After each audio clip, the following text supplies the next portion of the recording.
probably in the car now. Oh, maybe I'm gonna bring this back. I'll bring it back. You bring it back. Yeah. There you go.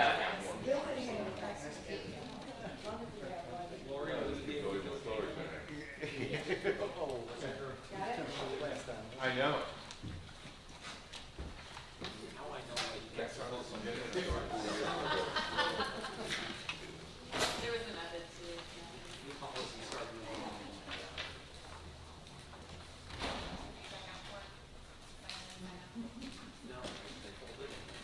Okay, thank you very much, ladies and gentlemen. If you would please rise and join us for the invocation and pledge. Lord, please guide us as we make decisions for the betterment of our community this evening. Also bless those serving our country here and abroad in our military, and bless our first responders working to keep us safe. Thank you. In your name we pray. Amen.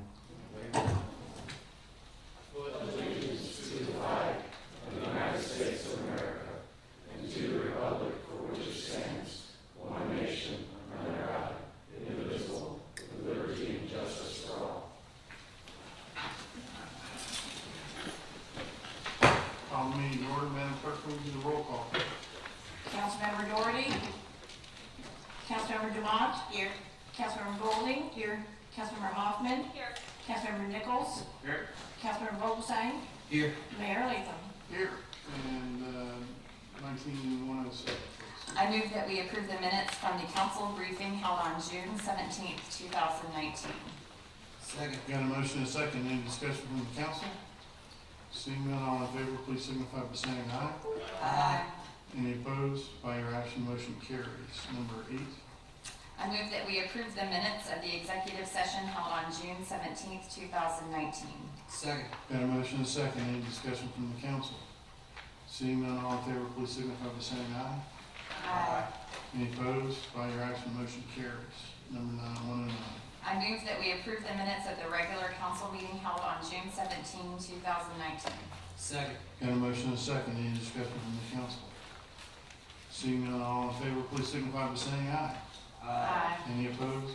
By your action, motion carries. 110. I move that we approve the minutes of the council workshop held on July 27th, 2019. Second. Got a motion and a second. Any discussion from the council? Seeing none, all in favor, please signify by saying aye. Aye. Any opposed? By your action, motion carries. Announcements. Who has announcements? Mr. Stefopoulos. Just wanted to let the council and the public know that we did have a change to the budget workshop calendar. If you take a look at the calendars that have been placed in front of each of the council members, the Beaches Energy Services and Parks and Recreation, I believe, was moved to Thursday, August 8th from 5 to 7 p.m. And that is a change that makes sure that we can accommodate all council members attending that meeting. Thank you, sir. Any other announcements? Then moving on to courtesy of the floor, we got a few cards tonight. First, Mr. Ken Marsh. Ken, if you come forward, give us your name and address. You have 3 minutes, sir. All right, hopefully we've got a handout for you all. Ken Marsh, 2011 Gale Avenue.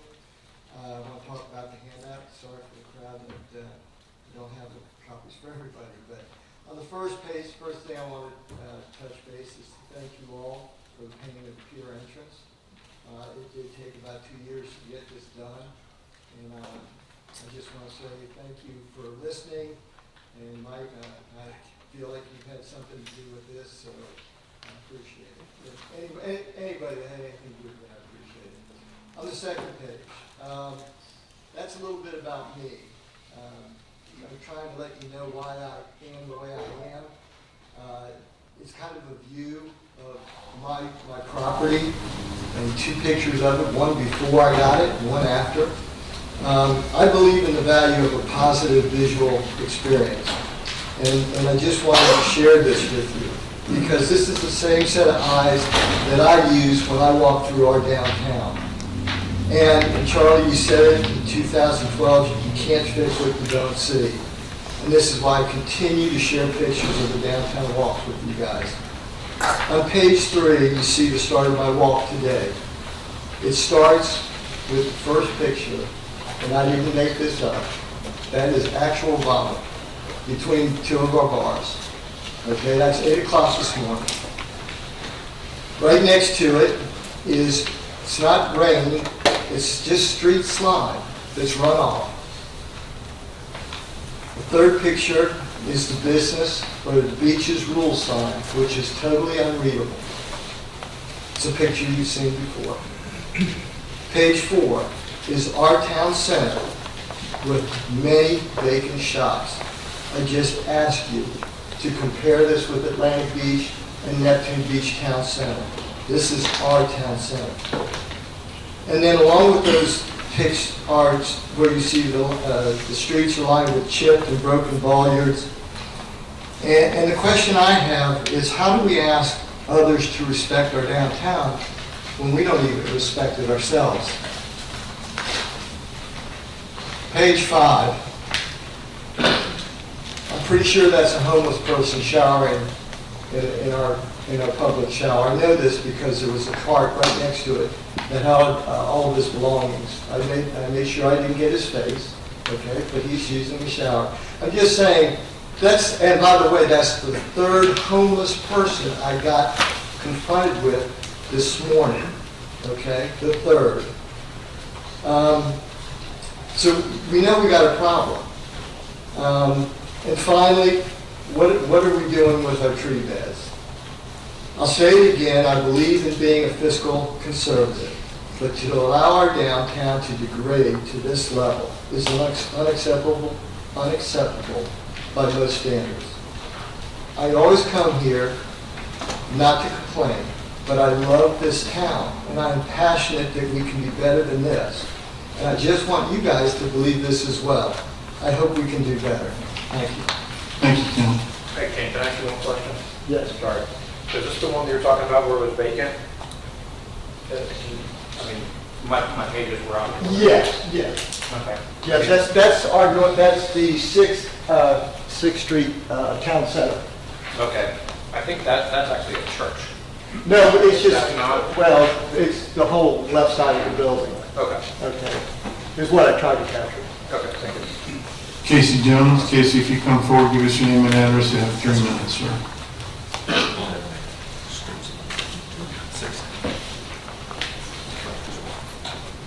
Casey Jones, lived from Jacksonville my whole life, and as y'all, hopefully everybody saw my petition. Can you speak up a little bit? I'm sorry. Ho- You don't seem. Hopefully everybody's read my petition. We're still having problems with the sea turtles. The lights in the parking lots at each, I know y'all were talking about parking lots, so at each block, there's a parking lot with 20, 25, 30 cars to park in. There's a 25, 30-foot light pole, and it still has the super bright white LED lights. It's such an easy fix to buy an amber bulb and put in. You could literally order it and put it in less than 5 or 6 days. It's a very easy fix. I'm sure you've heard all about the lighting ordinance that y'all have. It is so out of date and not up to FWC compliant at all. That is one false statement that I put in my petition. After I looked it up, did a little bit of research, the ordinance was out of date the day it was signed 19 years ago. Talking with FWC, talking with Fish and Wildlife, I had no clue. I thought it had been out of date for 10 or 15 years. So 19 years ago, when they put that ordinance in there, it was actually out of date. Why is that? Nassau County, Volusia County, St. Johns County, right up the road at Atlantic Beach and Neptune Beach, the lighting ordinance is from May 1st to October. That's what it is. All of North Florida, all of Central Florida coast, all the way down to Dade County. The ordinance is from May 1st to October. Y'all's are the only one. Y'all have the worst lighting ordinance, not only in North Florida, Central Florida, pretty much in the whole east coast of Florida. That's really embarrassing for the city to have that out of date a lighting ordinance. FWC is a phone call away. Dr. Trandale heads up, and so does Megan. It's an easy phone call for y'all to update. They just redid the lighting ordinance now. I mean, you could go right down the road to Neptune and copy word for word what the ordinance in Neptune is. Something needs to be done, and let's don't wait till next sea turtle season when I have to show up again. Thank you, y'all. Mr. Jones. Bill Haft. Bill, if you come forward, give us your name and address. You'll have 3 minutes, sir. My name is Bill Haft. I reside at 125 Mills Lane, Jacksonville Beach. I'm here to ask the council how to help me with a problem. My wife and I own a medical building at 357 11th Avenue South, Jacks Beach. She's here with me, Alice Reed. The city, along with Petticoat Smith Civil Contractors, have been working on the roads in the area for about a year. Their work on our road, it's been a huge inconvenience, but that's okay. I know it's for the greater good eventually. The bottom line is they tore up our driveways, tore up the yard, tore up the sprinkler system. When I would go out to talk to the contractors, nobody speaks English that's working there. I've talked to Public Works. I finally talked to supervisors with the construction company. They agreed that they had broken the sprinkler systems and destroyed the sod on our property.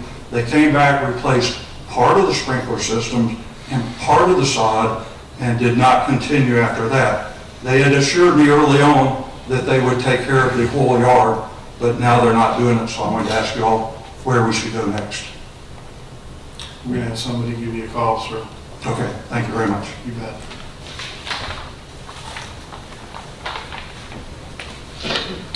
Okay, Lori Musser. Ms. Musser, if you come forward, give us your name and address. You have 3 minutes.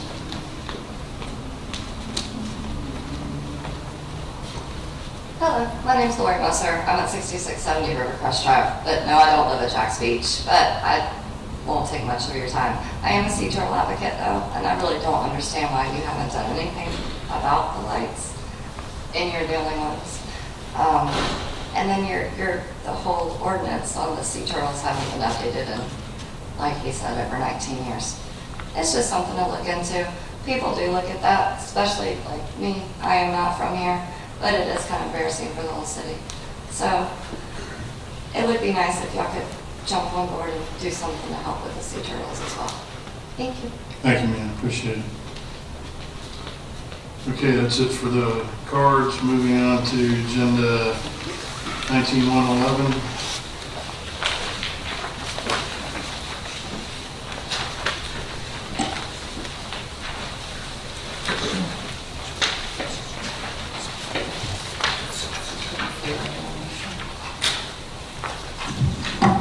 You want to take this one? I can do a quick introduction on it. 19-111 is looking for authorization for the mayor and multiple councilors to attend the 93rd Annual Florida League of Cities Conference. This is not something that has been regularly attended by the elected officials in the past. However, this year there have been 3 elected officials that have reached out and expressed an interest in attending the conference. We do have travel and training funds that are within the legislative budget that could pay for the attendance of all 3. The 3 that are looking to attend are the mayor, Councilmember Dumont, and Councilmember Nichols. With that, we'd be looking to just see if there are any others that would like to attend, or whether or not the council is comfortable with all 3 going to attend. Okay, floor is open for discussion. Mr. Vogelsang? We talked about that at our budget workshop. The funds are available. I think it's appropriate, and if anybody has an interest in going, I would support that. Ms. Dumont? Thank you. I support it, obviously. We do need to create a policy as soon as we can, preferably before the next fiscal year starts, so we can better manage travel and training and development for council members. Thank you. Ms. Hoffman? I am glad that we're having this this discussion. I don't think we really felt in the past that these were things we should be looking at attending. So if there is availability in the budget, I would be interested in attending as well. Okay. I know under the previous regime, when we first came in, we didn't do anything except Northeast Florida. And we'd attend usually at Casa Marina and sometimes St. Augustine. But actually, about 2.5 years ago, I went to the event for work and came back and spoke to the city management staff about we ought to be represented here because it was good for the city to not only know what was going on, but also provide our input so that we don't start from ground zero in a lot of cases. So I'm a huge advocate of this. I'm a huge advocate of whoever wants to go. A little bit of a spot in my case. I'm also on the board of directors of the League of Mayors, so I kind of need to be there. But you know, is it within the realm to include Ms. Hoffman to the way that works? Yes, it is. Okay. Ms. Golden? Well, I would like to go as well, but I can always defer to the next year if we have any issues with more than, 4 going. We need to hear from We have funding for 5.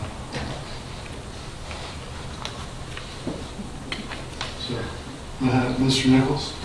The only thing, Mr. Mayor, I agree with you, and I think this is a really important time. I think home rule is so important right now that this is the group that is really going to allow us to maintain home rule.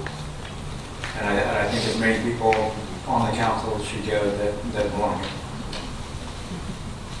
Mr. Vogelsang? Because of work commitments, I don't have the ability to go, but I'd appreciate when the conference packet, when you do go, you could email that out so that at least some of us have an opportunity to look at what the conference talked about and different presentations that were provided, whether it be on OneDrive or, booklet we can scan. I think I'd always like to look at it. Sure. Mr. Nichols, you have a file? Okay, so we're looking for a motion. I move that we authorize the following elected officials to attend the 93rd Annual Florida League of Cities Conference. Mayor Latham, council members Dumont, Nichols, Hoffman, and Golding. Second. Got a motion and a second. Any discussion? Seeing none, Mr. Nichols.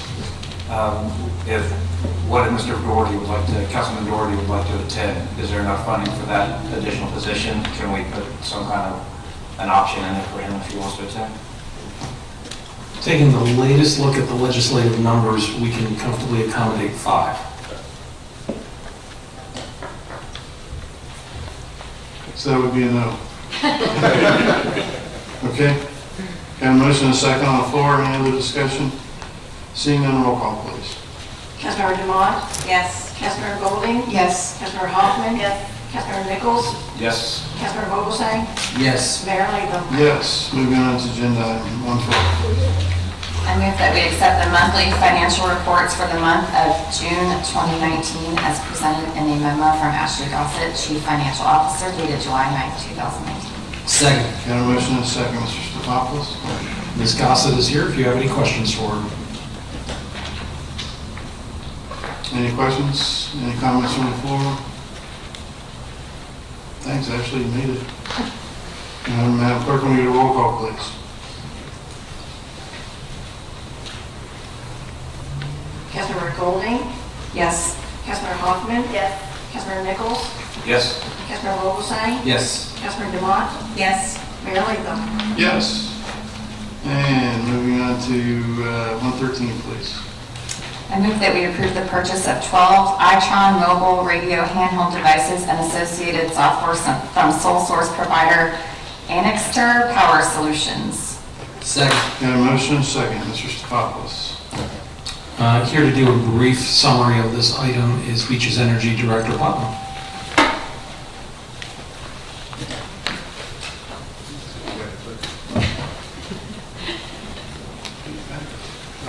These are just an update to the current handhelds we use to actually go read our meters, both water and electric. We had initially planned to add this to the budget for next year. However, we're doing the Venus upgrade for the billing system. We had some discussions with Ashley and finance and some other people. We thought it was wise to move ahead now with the new software so that we can make sure that it integrates correctly with the new billing system. Just moving it up 1 year. Okay, thank you, Mr. Putnam. Any, Ms. Hoffman? So we used to read the meters that we just recently redid when we updated all meters citywide. No, those are automated, Okay. but not all water meters. Sometimes you can't read them. This thing is a unit, you go out, you can just get near it and it will read it. The same thing with the electric meters. Also with electric, some of them are radio read, like about 1,000, 1,400 of them. So as you drive by, it automatically reads them. But for the most part, with electric meters, you have to go up and actually punch them up the ring. Okay. Yeah, but they do read some water meters that we can't, like, they're down in the ground 6 feet, we can't physically get a read from them. Any other questions? Seeing none, roll call, please. Councilmember Hoffman? Yes.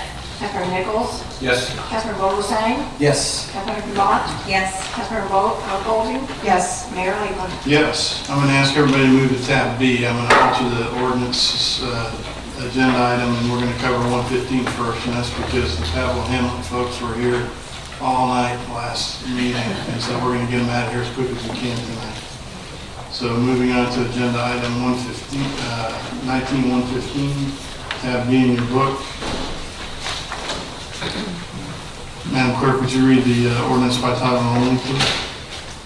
An ordinance establishing a planned unit development PUD zoning district within the city of Jacksonville Beach, Florida, as approved under Chapter 34 of the Code of Ordinances of said city. Okay, this is going to be a public hearing, and this ordinance for the rezoning of the property is before the council for a public hearing and consideration on its first reading. Under the laws of the state of Florida, an application for the rezoning of the property is handled as a quasi-judicial proceedings. The quasi-judicial proceedings means the governing body is now functioning in a manner similar to a court, with the mayor and the council sitting as impartial decision makers, hearing testimony and questioning presenters who are able to provide substantial and competent evidence to support their side, their side of the issue. It is the duty of the council to arrive at sound decisions regarding the use of property within the city. This includes receiving citizen input regarding the proposed use on the neighborhood, especially where the input is fact-based, not a simple expression of opinion. It is the applicant's burden to demonstrate that their application is consistent with the Land Development Code and the comprehensive plan. If the application is successful in showing consistency, then it is up to the local government to produce competent, substantial evidence of record that the application should be denied. The council's decision on a rezoning application is based on the criteria set forth in section 34-211 of the Land Development Code. Each member of the council has been provided a copy of the criteria. In addition, the council has received a copy of the application and staff and planning commission reports on this rezoning request. Now we're going to open the public hearing on ordinance number 2019-8121. And first, I'm going to ask the applicant, who's standing here at the podium, if you'd like to recognize, if you'd like to make a presentation of your proposal. It's Melissa Gilreath, 101 Palmyra Court, Palm Major.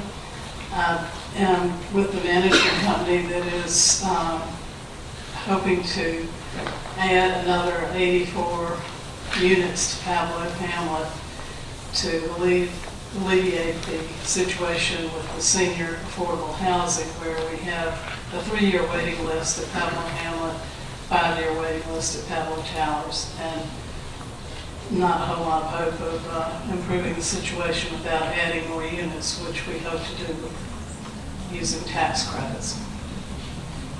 Okay, Melissa, thank you very much. At this time, I'm going to go to testimony from any other interested parties. I don't have any cards for this event. Does anybody want to speak in public about this item on the agenda?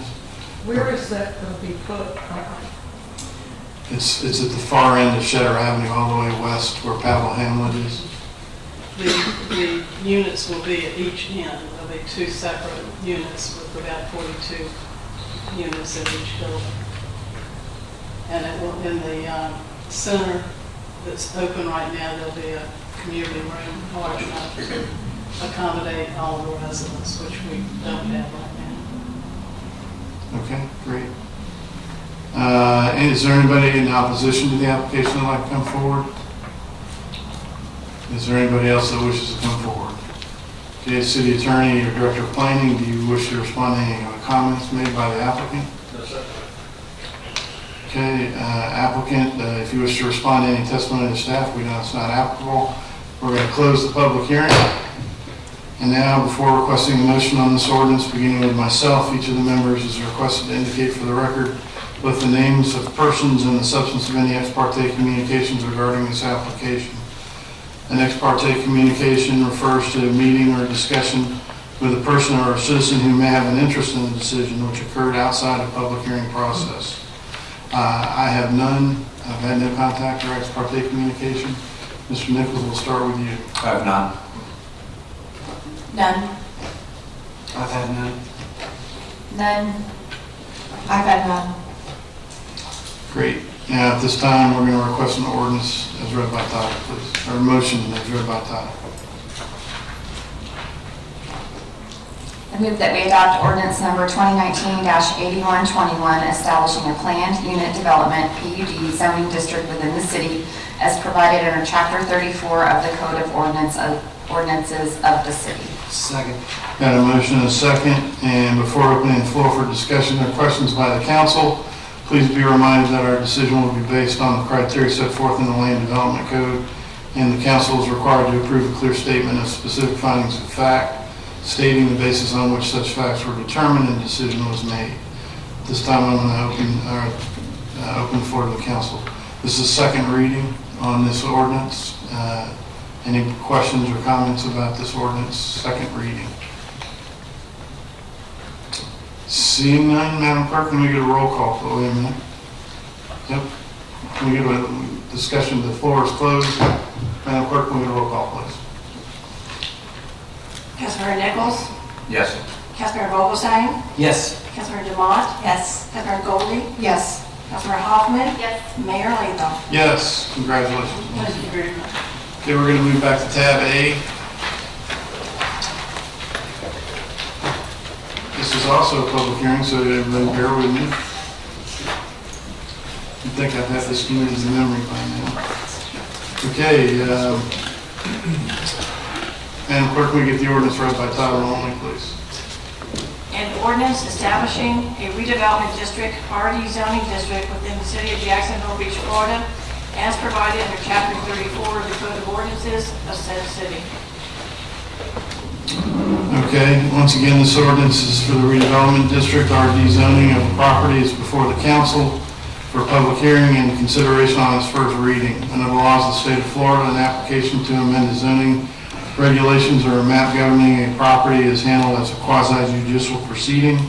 Quasi-judicial proceeding means that the governing body is now functioning in a manner similar to a court, with the mayor and the council sitting as impartial decision makers, hearing testimony and questioning presenters who are to provide substantial and competent evidence to support their side of the issue. It is the duty of the council to arrive at sound decisions regarding the use of the property within the city. This includes receiving citizen input regarding the proposed use of the neighborhood, especially where the input is fact-based and not a simple expression of opinion. It is the applicant's burden to demonstrate that his or her application is consistent with the Land Development Code and the comprehensive plan. If the applicant is successful in showing consistency, then it is up to the local government to produce competent, substantial evidence of record to the application that should be denied, or that the application should be denied.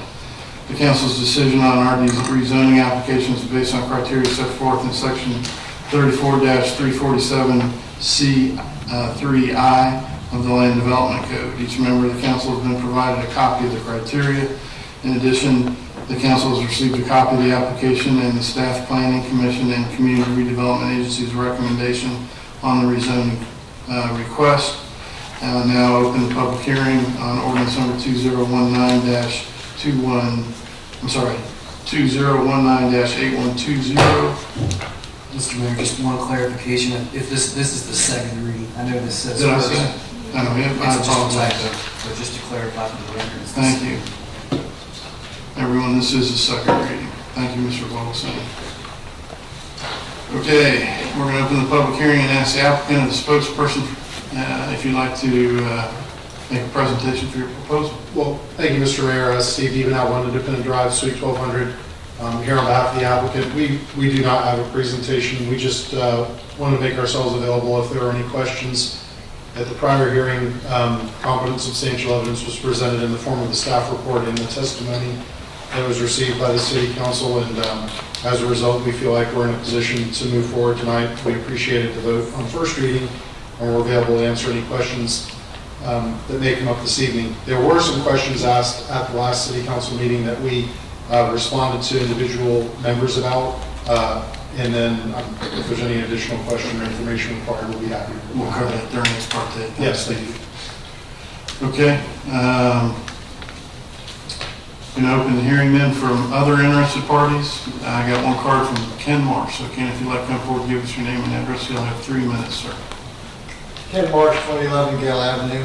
I just want to reiterate this public hearing process. On what the mayor discusses, council acting as a court, that presenters, including the developers, are supposed to present evidence to support their side of the issue, especially when the input is fact-based, and that the council is required to approve a clear statement of fact, stating the basis on which facts were determined the decision was made.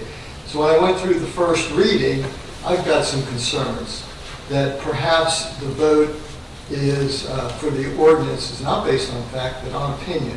An example, in the first reading, a reference to the overall project impact, councilperson is quoted, believes this is a positive project and will bring people downtown, makes it more family friendly, unquote. This comment is not based on facts. It's simply a crystal ball prophecy. No comparative study was presented to support that statement.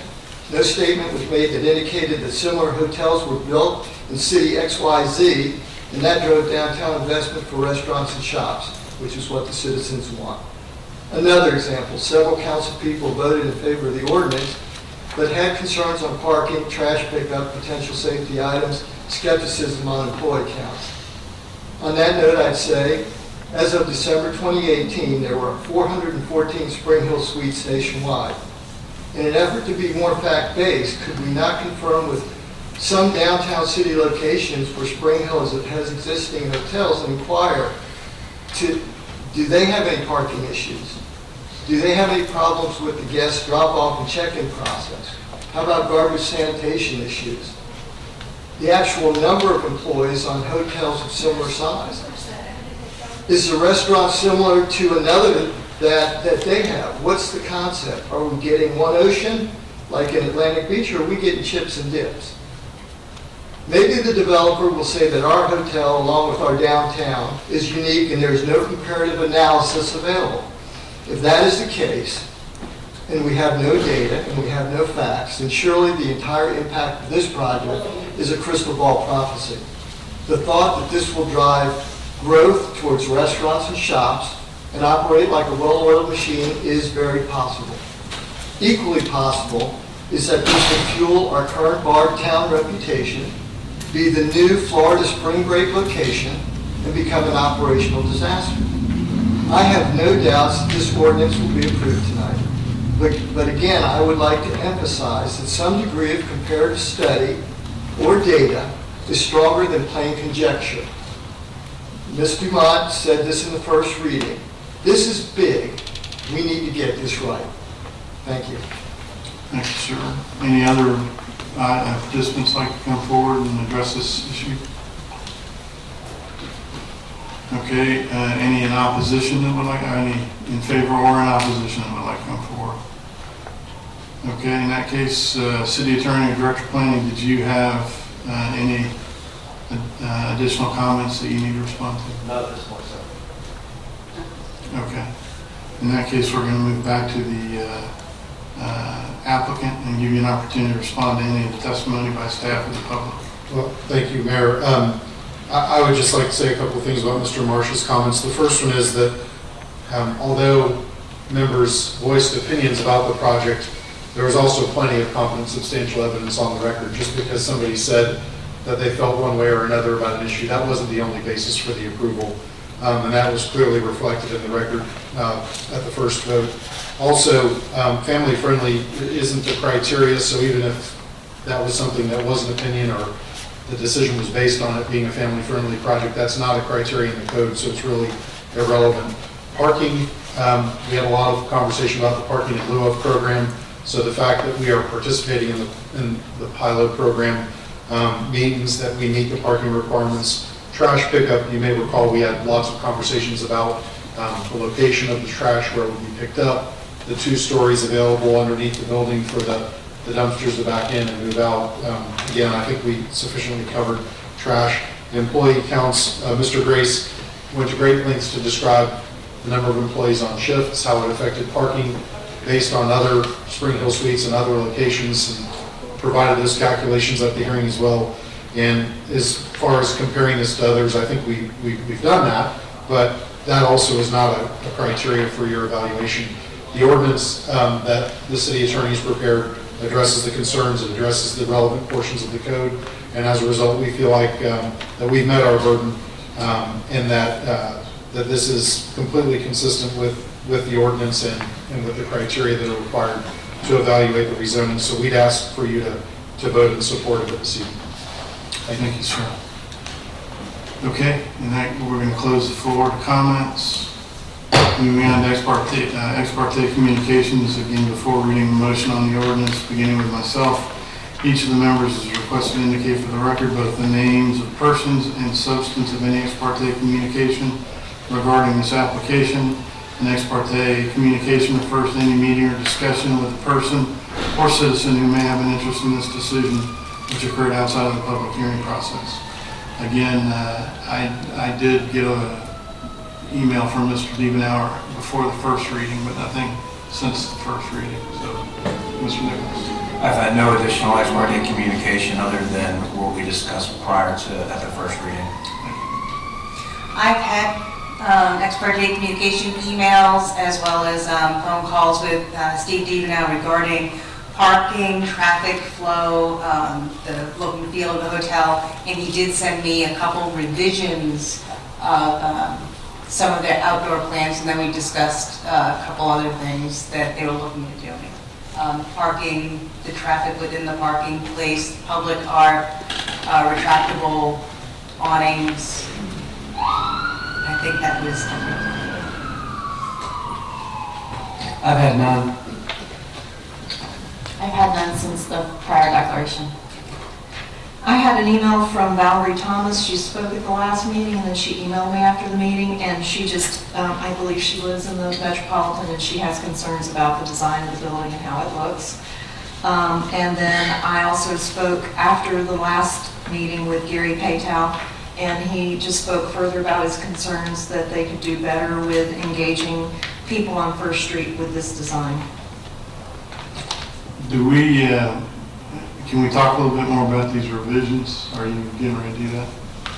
No? I need to just add Gary, I forgot to mention him. Gary and I had a long conversation today about it. Okay, thank you.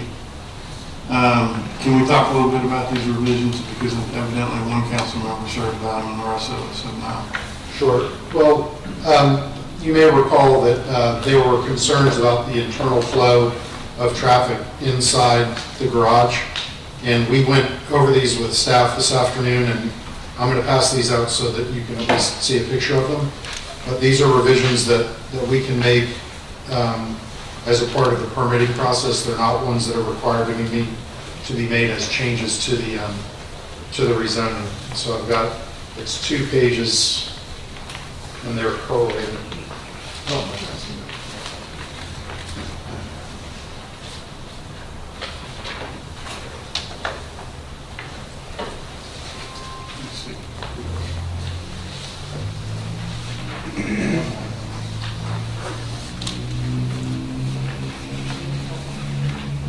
I'm sorry.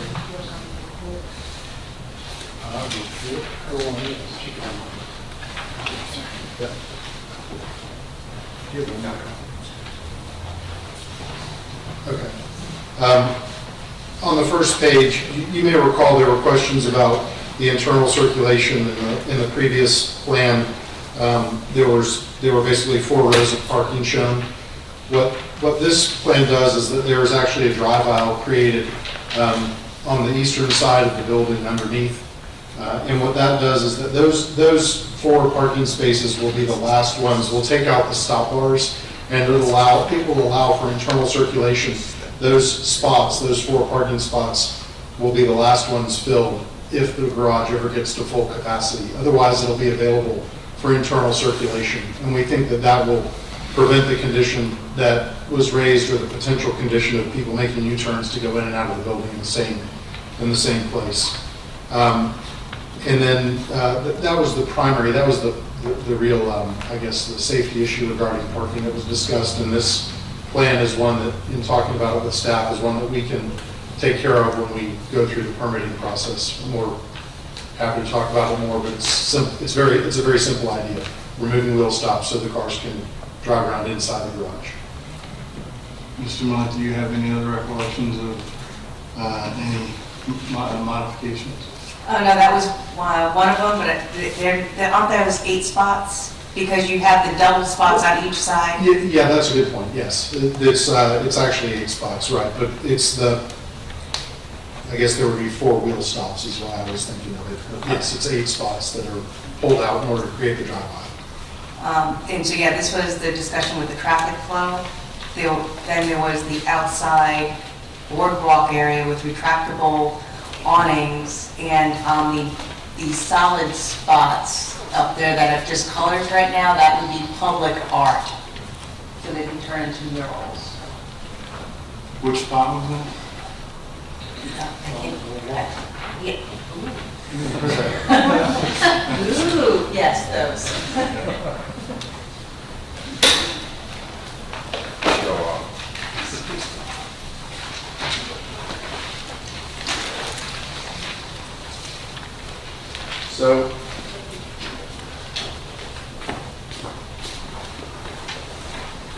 So again, what I just handed out are revisions to the elevations that these are not definitive, these are just ideas. We consulted with staff on the city's art and public places program and the way that public art is treated. And so what you've seen here are representations of what the developer is really excited to be able to deliver. So, but we want to make sure it's consistent with what the city is doing. So we've started coordinating with the staff on that. Similarly on bicycles, since we're talking about bikes as well. The city's comprehensive plan addresses bicycles, and those will be provided along 4th between the city parking lot and this property. And we're coordinating with staff on the exact location and exactly how many will be provided. But that was the other issue that we had discussed previously. So there were questions on parking, internal circulation, art, or the pedestrian experience on the first floor, and then the bicycles. Thank you, sir. Appreciate that. I understand that's not germane to the ordinance, but it's, I think, important that we all have the same information.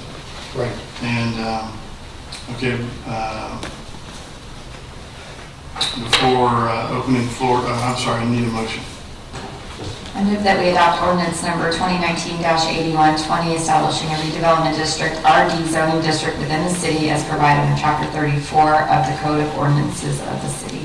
Second. Got a motion and a second, and before opening the floor for discussion or questions by the council, please be reminded that our decision will be based on the criteria set forth in the Land Development Code, and the council is required to approve a clear statement of specific findings of fact, stating the basis on which such facts were determined and the decision was made. This time I'm going to open the floor to the council. This is second reading. Any comments or questions from the council? Ms. Dumont. Thank you. I do have a couple. You addressed traffic circulation control and parking. Thank you for that. I do have a couple of questions about off-street parking and loading, and I understand that the applicant and the property owner is kind of hemmed in because it's at the end and there's no avenue there, but that still is going to cause a lot of backup on First Street for both the loading and the unloading as well as the trash. That was one of Gary's concerns. The loading dock, he noted that there should be at least 2 or 3 with the with the square footage of the building. The loading dock here is in the southwest corner, correct? Correct. Okay, and there's a tree in front of it. If you look at the plans, there's a palm tree in front of the loading dock and it's on public right away. Right. So you, Well, if you look at the drawing that I just handed out again with Steve Evenell, you can see in the front that there's room for 6 cars to park in the loading area on First. And that's right underneath that 2-story portion of the elevation that you can see on the left-hand picture there up on the screen. So I think that there's plenty of room for cars to load and unload and for valet. And then that also is the area where trash pickup will occur. So you can see there's more than enough room for a truck to pull in there under that 2-story part, pull in and get the dumpsters. We described that in detail at the last meeting, how they would roll out and then get picked up, and they don't have to pull back out onto the street in order to pick them up and dump them. So I don't think there will be, I mean, I'm not going to say there's never going to be a block on First, but, you know, there may be a dumpster, there may be a truck driver, for example, that gets a little bit off angle, or there may be some peak time when there would be a car or two, you know, queuing, but you can see that there's plenty of room for 6 cars plus a queue. Anyway, I don't know if that exactly answers your question. right, not, the trash is part of it, but just regular truck traffic, because it's a hotel, it's going to need trucks dropping off stuff. Right. And there's a restaurant in there, so they're all going to use that same spot. Does it seem, like I know on First Street, it gets very busy during the day, during checkout time, and people would be pulling their cars in there. And that's when we normally have trucks on First Street loading food, unloading food and alcohol and all that. Alex, you want to address that? Alex Grace, 8641, 7 Lakes Drive, Ottawa, Tennessee. Sorry, yes, we've gone at great length of looking at this and talked to the dumpster company, looked at our operations and all that, so we're very comfortable with the operations of the dumpster. In terms of deliveries, generally speaking, we schedule our deliveries off of non-peak hours and we don't have a high or low arrival for our guests. So we're very confident that the small delivery trucks we need can fit underneath our hotels. So in our design, we don't anticipate anything being offloaded out in First Street North. Everything can come in. Hence the reason we're expanding that second floor. We very easily could have kept that second floor level low and put more guest rooms, but we wanted to have that opportunity to have a high ceiling, sense of arrival, allow for larger vehicles to come in other than your ordinary vehicles. So your loading dock is also on the southwest corner?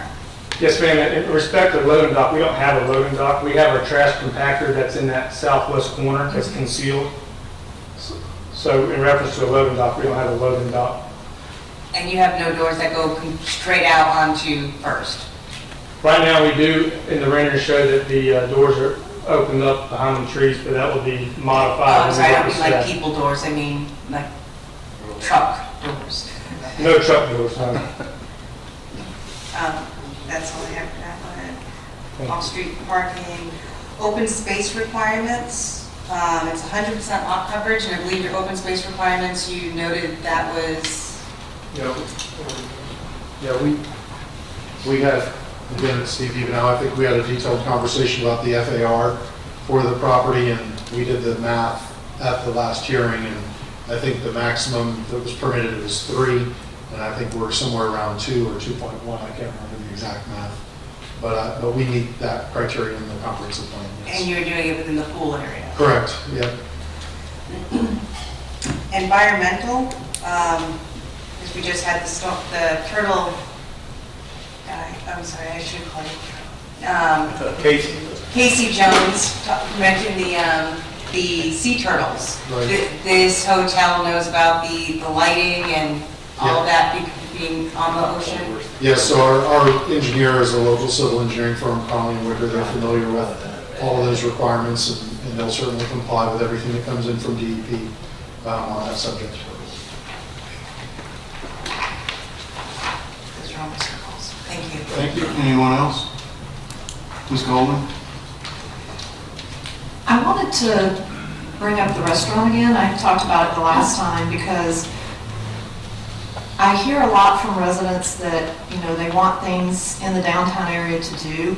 And so, and I know that you had said that the restaurant would be open to the public. And so I just wanted to confirm that it is indeed going to be open to the public, because I did some research and I didn't find a whole lot of Spring Hill Suites, at least here in Florida, that have restaurants that are open to the public. I did find a really nice one that is in the new Bradenton downtown, Spring Hill Suites, and it's actually rented. It's a space that's rented, so a local restaurant is actually filling that space, which sounds like that's a really nice opportunity there. And then Navarre Beach, I think, seemed like they had a nice restaurant there.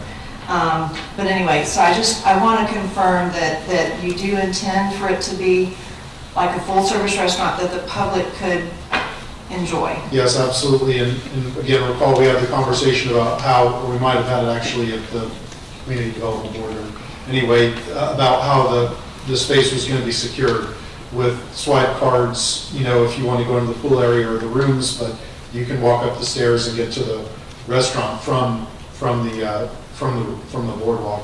And we also have represented it, and we still remain committed that this will be a bona fide restaurant, and it'll open and close at whatever hours the council designates for restaurants. So if that's at midnight, it'll close at midnight. If it's at 10, whatever it is, it'll probably close sooner than midnight just because there are guests. But yes, it's a bona fide restaurant open to the public, absolutely. Okay, thank you. The only question I have is the garbage truck. Are you guys doing a compactor? Yes. So you're just going to break away the receiver box and swap it, and it shouldn't take more than 5-10 minutes? Correct. Okay. Okay. Any other comments or questions from the council? Ms. Dumont? It's not for Steve, it's just that I did receive a lot of emails, we heard at the last meeting, specifically from the Metropolitan, from other residents in the city, that they're not overly thrilled with the hotel or another hotel, or if we have the capacity for another hotel, and that's not really what the council decides on. That's the owner of the property's choice as to what they're going to put on that property. And so whether the hotel works or it doesn't work, it's not on council, that is on the property owner. I'm not a fan of the look of the hotel. I don't mind there being a hotel. I'm not an Art Deco type beach. I don't see Art Deco hanging with the beach. But that's my own personal thing, and again, that's not something that we can dictate and tell them that, no, we want something else. That said, I think this is a decent piece. I would prefer having a little bit of a better experience for the person on the ground level. The retractable awnings and the tables can work, and this is, again, it's not part of the rezoning. But making sure that people feel welcome there, that they know that they can go up the stairs and that there's a restaurant up there when they're down on the boardwalk, and they just don't see it as a hotel, and that it's only for people who stay at the hotel. So it's just making sure that it feels welcoming. I am interested to see how the hotel will deal with the homeless people who will eventually be hanging out on those tables under those awnings in the summer. But again, that is not something that will be dependent on this rezoning. Thank you, ma'am. Anyone else? Okay. Madam Clerk, Ms. Golden. I'll just do a quick revisit. I have to concur with Ms. Dumont that I mean, the design is fine for me. I just wanted to make a comment that I did see a design in New Smyrna Beach because I got on the website and was very pleased to see that it did not look like all the other Spring Hill Suites. And this one doesn't either. So, I mean, I think that I am more of an Art Deco person, so yeah. I do appreciate that you have done a little bit more than just when I looked at the ones that tend to be the traditional ones, this doesn't look like a traditional one, and so I do appreciate that. Anyone else? Madam Clerk, roll call, please. Councilmember Goldenstein? Yes. Councilmember Dumont? Yes. Councilmember Golding? Yes. Councilmember Hoffman? Yes. Councilmember Nichols? Yes. Mayor Latham? Yes. Moving on to agenda item 116, which is tab C in your book. Mr. Mayor, if I may take one point, Building and Planning and Development Director. Both of those ordinances were just approved at second reading. Your script references the finding of fact. I wanted to make sure we got the record established for the approval for both. We will bring back the findings of fact for both of these ordinances at the next council meeting. Thank you. I just had the discussion with the city attorney, but thank you. Excellent, thank you. Okay.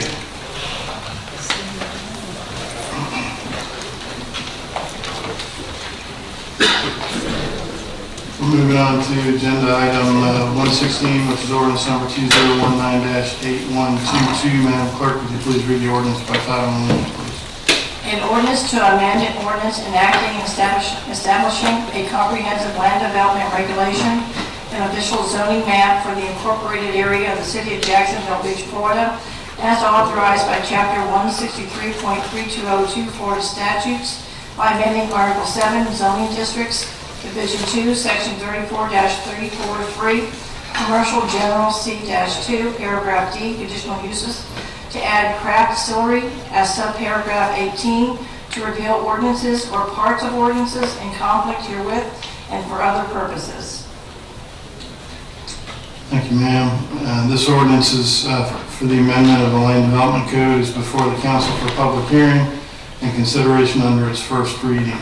Under the laws of the state of Florida, an ordinance which changes the actual list of permitted, conditional, or prohibited uses within a zoning category, or which otherwise changes the text of the Land Development Code, is a quasi-legislative proceeding. Quasi-legislative proceeding means that the governing body is acting in its rulemaking capacity. It is the duty of the council to arrive at a sound decision regarding the use of property within the city. This includes receiving citizen input regarding the proposed uses within a zoning category. The application has been viewed by staff and the Planning Commission for consistency with other portions of the Land Development Code and the Comprehensive Plan. Council may hear from all interested parties in the legislative determination of an amendment to the text of the Land Development Code. Council's decision on a text of the text amendment application is based on the criteria used and set forth in Section 34-211 of the Land Development Code. Each member of the council has been provided with a copy of the criteria, and I will now open the public hearing ordinance number 2019-8122. And first I'd like to provide the applicant or spokesperson the opportunity to come up and present your proposal. Thank you, Mr. Mayor. Council, Ed Malin, 1436 Beach Boulevard.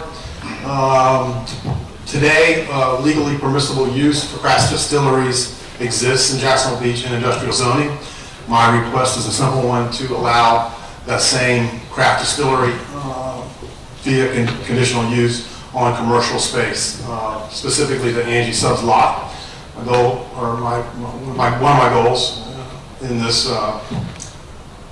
redo of the Angie's lot is on the northeast corner of the lot to build, with my partner here, Sean Espenship, to build a 4,000 to 5,000 square foot footprint for a craft distillery on the lot. There'll be a phase 2 and phase 3 of the project where we build a restaurant on the backside of this distillery, but all that's legally permissible at this point. So really I'm just here to answer any questions or answer any concerns that the council may have on putting a craft distillery on the Angie's lot. Thanks, Ed. Just stand by if you will. We'll give you a chance to come up and answer any questions. Okay. Thank you. Now we're going to go ahead and open public comment. I don't have any cards for this event. Is there anybody here from the public that would like to address this agenda item? No? Okay. We're going to close the public hearing and move on to ex parte communication. Before requesting a motion on the ordinance, beginning with myself, each of the members is requested to indicate for the record both the names, persons, and substance of any ex parte communications regarding this application. An ex parte communication refers to any meeting or discussion with a person or a citizen who may have an interest in this decision which occurred outside a public process.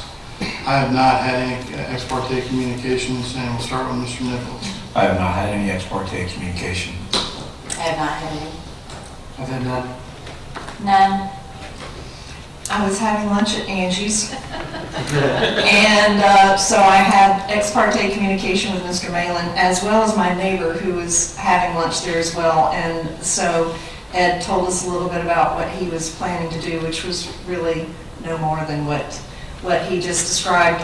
we had lengthy discussion about Angie's going away, and there was a lot of discussion about, no, we don't want that to happen. So anyway, but that was the basic gist of the ex parte communication.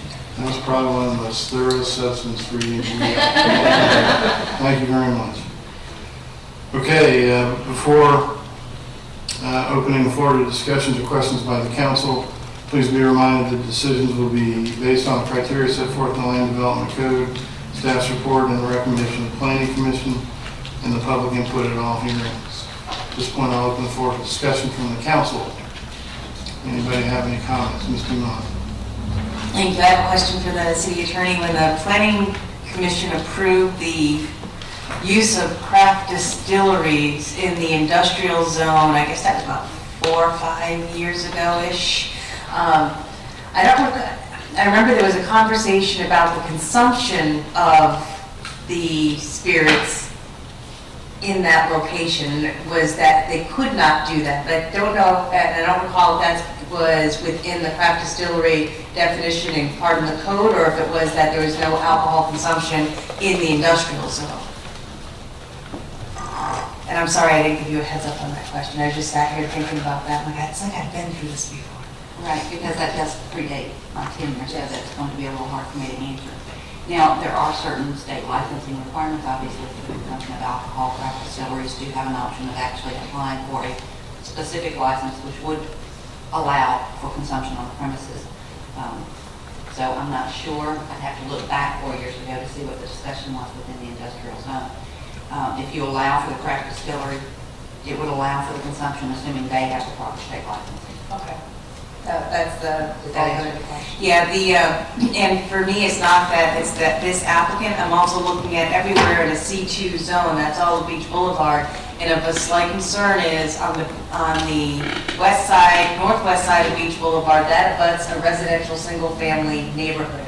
But alcohol sales are allowed there, so it's just more the making of the alcohol and some of the effects that could have on the individuals who live in those areas. And I would hope that anybody who lives in that area, and if a distillery is popping up on Beach, that they would show up to the Planning Commission where this, if passed, would be a conditional use, and they would know how this would negatively impact their livelihoods living there.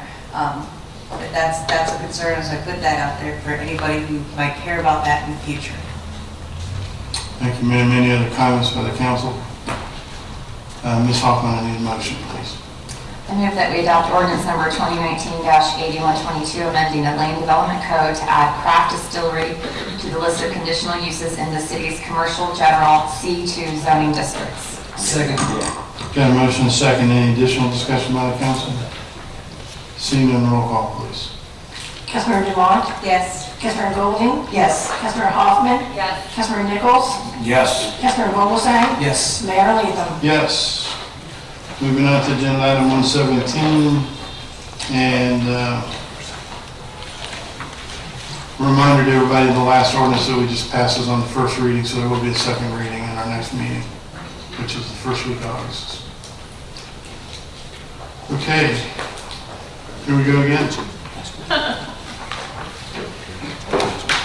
We're gonna have to talk about how many of these public hearings to have in one night. Why don't you just get a recording? That's a great idea, actually. Get a recording and it just plays. Thanks, Mike. Yeah, the minute I do that, they'll change the form.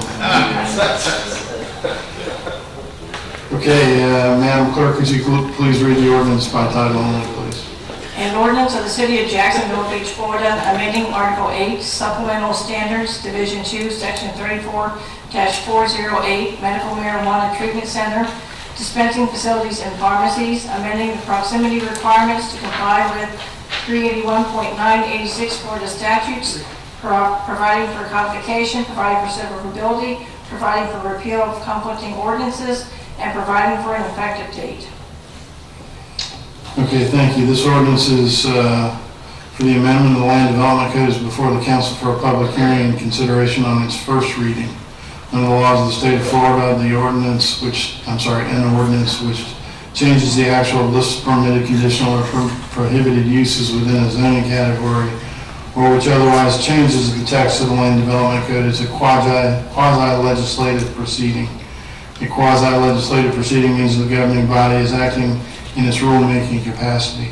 It's the duty of the council to arrive at sound decisions regarding the use of the property within the city. This includes receiving citizen input regarding the proposed uses within the zoning category. The application has been reviewed by staff and planning commission for consistency with other portions of the land development code and the comprehensive plan. The council may hear from all interested parties in the legislative determination of an amendment to the text of the land development code. The council's decision on the text amendment application is based on criteria set forth in section 34.211 of the land development code. Each member of the council has been provided a copy of this criteria. I'll now open the public hearing for ordinance number 2019-8123. First, I'd like to invite the applicant or spokesperson for the applicant to come forward and present your proposal. Bill Mann, Planning and Development Director, 11 North 3rd Street. I'll give you the lay version of it first. I imagine Ms. May will embellish it a little bit. Basically, when we were tasked with the ability to regulate MMTDs, medical marijuana treatment facilities, the legislature framed it that we could regulate them no less stringently than we regulate pharmacies. We reviewed the statute after the ordinance was adopted and determined that we were limiting MMTDs with the 500-foot distance spacing, but we were not doing that for pharmacy, so it left us two options. We could either expand that location requirement to not allow pharmacies to be located within 500 feet of each other. I have not done the analysis to see what that effect would have, but it would potentially put a legal non-conforming status on any pharmacies that may be within 500 feet of each other. The other option would be to remove the 500-foot distance requirement between MMTDs, which is the route that staff has chosen to propose to council. Okay. Is there, well, let me read my script before we do that. We have to open a public comment first. I don't have any cards on this. Is there anybody from the public who would like to speak to this agenda item? Okay, then we're going to close the public hearing. Move to ex parte. Before us, requesting a motion on this ordinance, beginning with myself, each of the members is requested to indicate for the record both the names and persons of any substance of any ex parte communication regarding the application. An ex parte communication refers to any meeting or discussion with a person or a citizen who may have an interest in this decision which occurred outside of the public hearing process. I have none. Mr. Nichols? None. None. None. None. None. Okay, at this point, I'd like to request a motion to approve the ordinance as read by title. I move that we adopt ordinance number 2019-8123, amending Land Development Code, Section 34-408, to remove proximity requirements for medical marijuana treatment center dispensaries to comply with Florida statutes. Second. Got a motion and a second. Before opening the floor for discussion or questions by the council, please be reminded that our decision will be based on criteria set forth in the Land Development Code, the staff's report, and the recommendation of the Planning Commission, and public input at all hearings. And at this point, I'll open the floor to discussion of council members.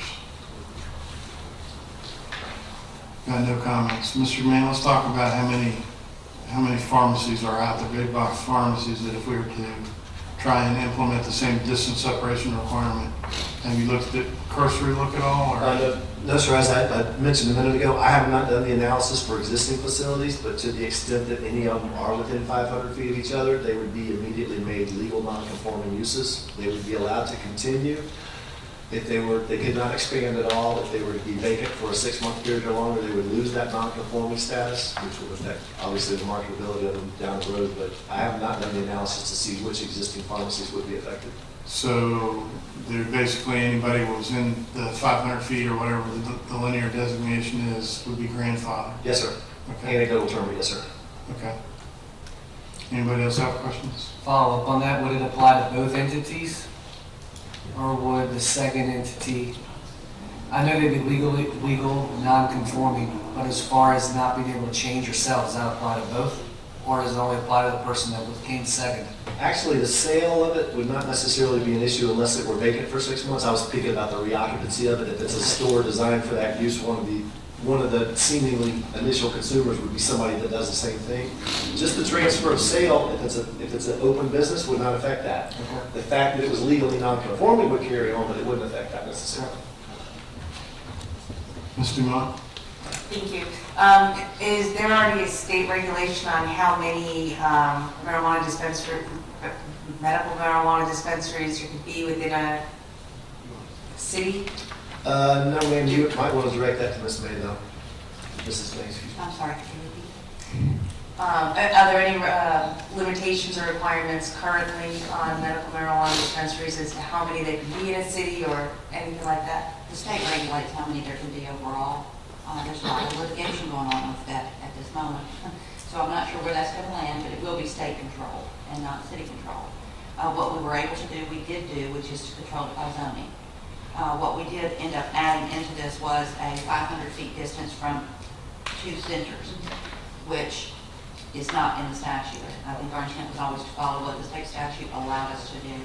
So when we found that, again, I talked to staff, we talked about what the intent was, because if we do that, the law also says that anything you do to a medical marijuana treatment center, you must also do to a pharmacy, which is why we brought back the recommendation knowing that Walmarts and CVS like to be right across the street from each other for whatever their reasons are.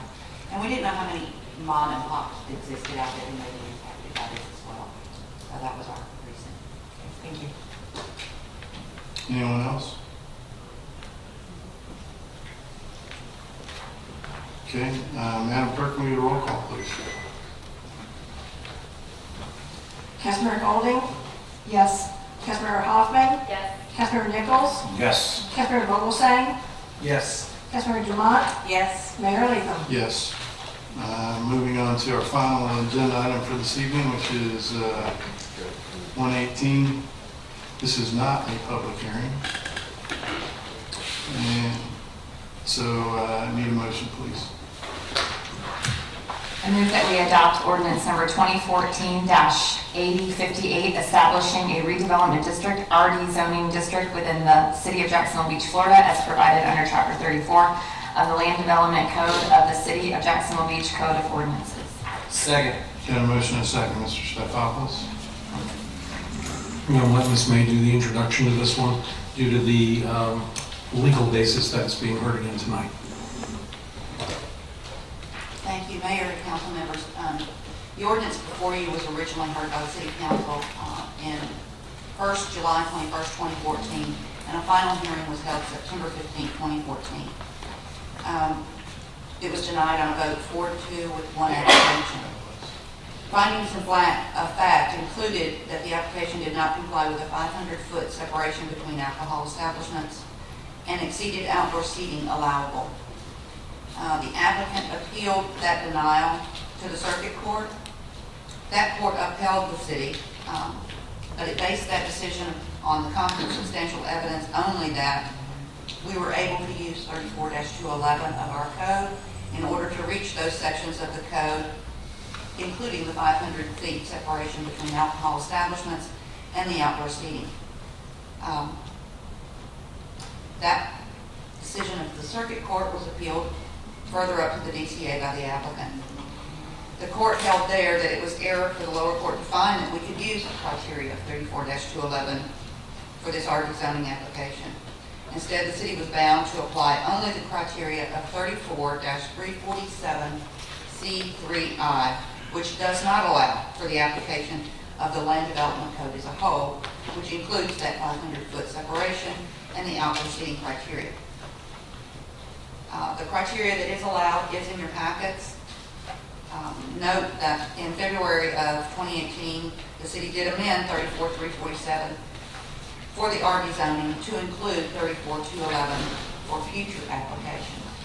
However, upon remand, we have been instructed by the court to apply the criteria of 34-347 C3I as it existed in 2014, and that criteria only.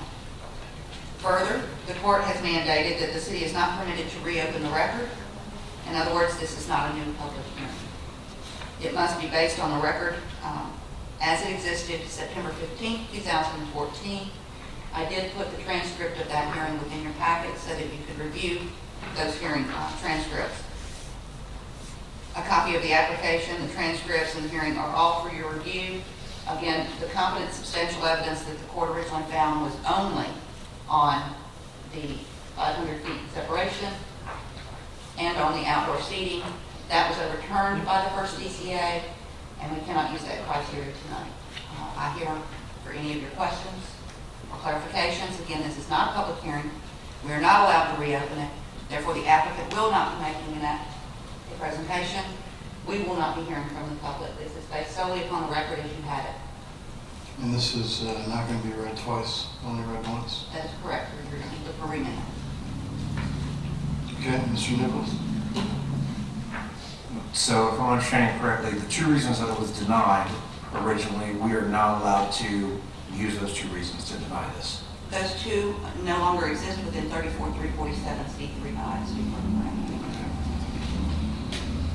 Also, just so I'm clear, does this impact our ability to maintain that 500-foot differential distance between units in the future?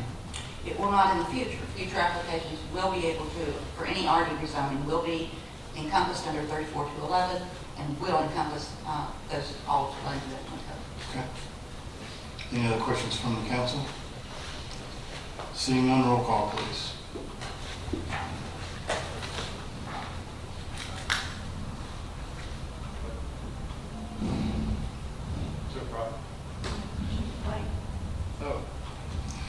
You're coming on after, you know, when I say, is there anybody else? That's the time you turn the light on. Go ahead, Ms. Goldman. I'd just like to ask a question about the fact that Ms. May, in her memo, she cited conditions that were discussed in the public hearing in September. So can we include those conditions in our decision? I guess, can I make a motion that we incorporate those conditions that were discussed by the applicant and offered up by the applicant so that we can make sure that that gets included in this decision? Absolutely. Conditions, especially as were already on the record in September 15, 2014. If you want to read them into the record, that's fine. You can make a motion that those conditions be included as part of this exception. Okay, I'd like to make a motion that we incorporate the conditions that Ms. May has included in her memo. But there was one condition that, so I think we all got a copy of the 2-page document that Mr. Devenau had passed out at the September 15th public hearing. It should have been left at your seat, I thought. And that has a list of this was, I believe, by reading the public hearing, this was referenced by Mr. Vogelsang, because I think Mr. Vogelsang made a motion that you wanted to incorporate these conditions. So I think Ms. May was pretty comprehensive, but one of the conditions, which is item 4, children and families permitted until 10 p.m. every night, she did not incorporate that in her list. And so I would add that.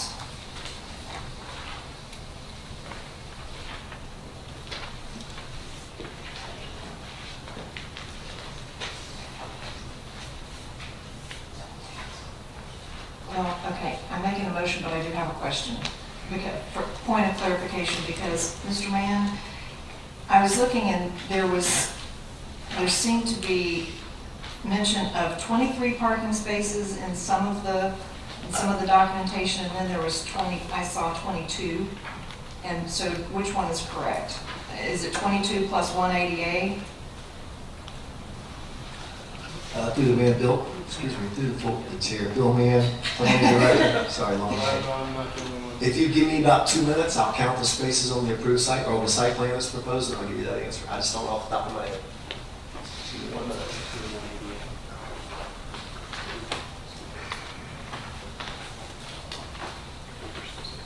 Well, in the public hearing, the applicant said 23. But then on the applicant's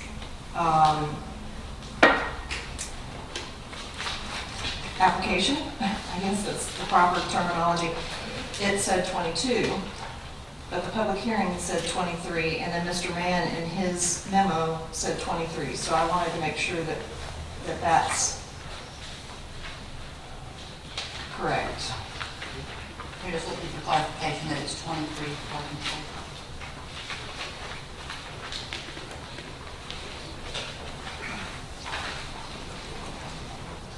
22 standard parking spaces, standard parking spaces plus 1 ADA space, 23 spaces total on the site plan that's proposed with the application. Okay. So we don't need to add that to the conditions because that is confirmed that that's what would be provided? Yes, ma'am.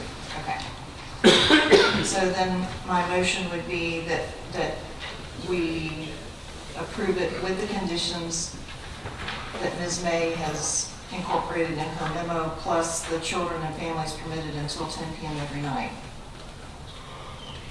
And for the record, that's 1 through 15 on pages 2 and 3 of her memo. Yes. Okay, got a motion on the floor, is there a second? Second. Got a motion and a second, open the floor for discussion. Any discussion? Mr. Nichols? If this gets added, will this business be the, per number 15, will this be the only business that is required to close at these hours?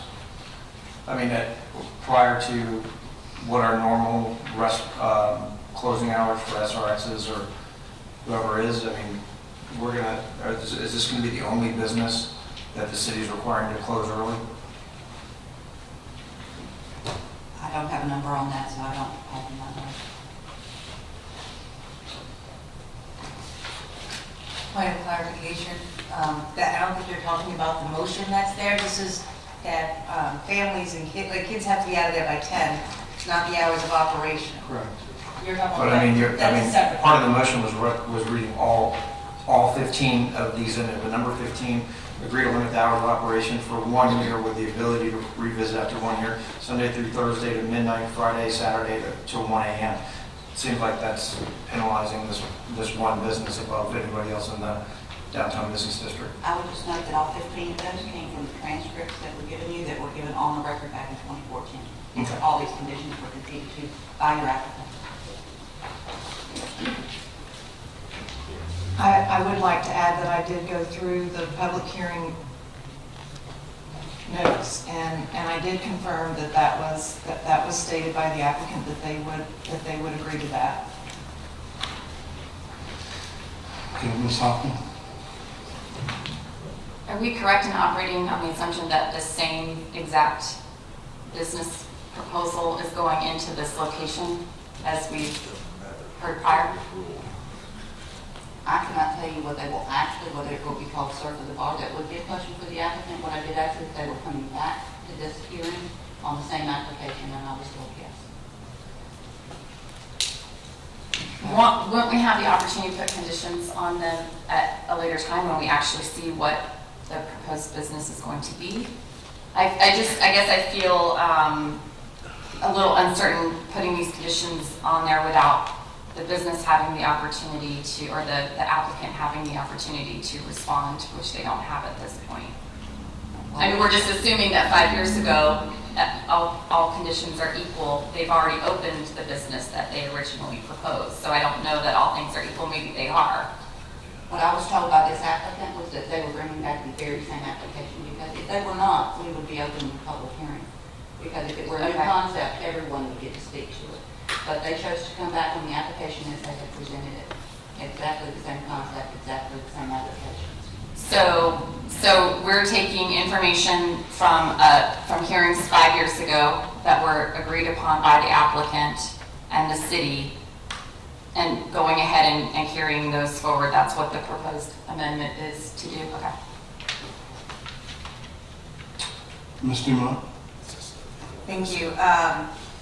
I second the amendment, I support the amendment, but the proposal as a whole, I don't agree with the rezoning of it, because the rezoning is for diverse uses and a desirable environment and all that. And the application as it stands is a bar. We're back to the bar. It's a bar. And so that doesn't bring diverse uses and all that. So I'm against the rezoning of this property. Mr. Nichols? And just to clarify, we're supposed to make this decision without any, based off the knowledge we would have had at that September date, not what has happened over the last couple of years. The court's order was to come back down. We may not reopen the hearing. We may not hear from the public, which is the way it must be. Okay, anybody else from the council have a question or comment? Seeing none, roll call, please. Councilmember Hoffman, Just to clarify, we're voting on the Skolnick's amendment? Correct, thank you for the clarification. This is for Ms. Golding's amendment. No. Councilmember Nichols, No. Councilmember Vogelsang, No. Councilmember Dumont, Yes? Councilmember Golding, Yes. Mayor Latham. Yes.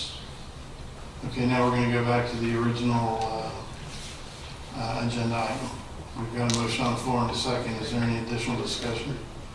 Motion was denied for modification. And Madam Clerk, roll call, please. Councilmember Nichols, Just to clarify, so this is on the... This is the original. The original?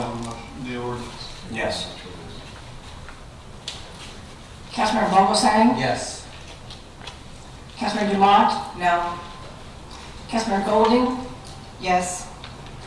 Councilmember Hoffman, Yes. Mayor Latham. Yes. Okay, before we adjourn, this is not an open mic for the council, but at the end of the night, we're going to give him an opportunity to address issues that were brought up during the speaker or courtesy of the floor. So the floor is yours, sir. Thank you. Just to recap a couple things, Mr. Marsh brought up the conditions of downtown a few weeks ago. Ms. Nelson and I actually started our tour of the city and identified a lot of issues. Mr. Marsh brought a couple new ones to our attention, but we will be distributing those lists to the appropriate departments for them to start taking care of, so to speak. The second issue with regards to the lighting related to sea turtles, I think I forwarded an update to each of the council members, but just for the public as well. We did receive our third-party audit of all of the lights, starting from the St. Johns County line all the way up through Mayport. With that being said, we put together an internal team to take a look at the lights that are owned by the city of Jacks Beach and what we should do with them. They've had it for about a week and a half, and they've got about 2 more weeks to go. There were a total of 33 locations that are owned and operated by the city of Jacks Beach. They're going to be either taking care of the issues or making recommendations for what we need to do with those particular lights. Once we get the lighting behind us, we probably will take a look at the ordinance to see if we need to update that to be consistent with our partners on the rest of the beach communities. And last was Mr. Haft with regards to the maintenance work or the construction work that's occurring in front of his property. We will have someone reach out to him to find out a little bit more about why certain things are or are not being addressed by the contractor at this point in time. And that's it. Thank you, sir. One last thing, Ms. Nelson and I will be out of the office for the next several days at an FMPA conference, but we will be reachable by cell phones as we're still on the city clock. So if there's an emergency situation, we can be contacted. Thank you, sir. And with Mr. Haft, could you please give me a heads up when that call is made, or have somebody after you're notified? All right, meeting's adjourned. Thank you very much. Have a good evening.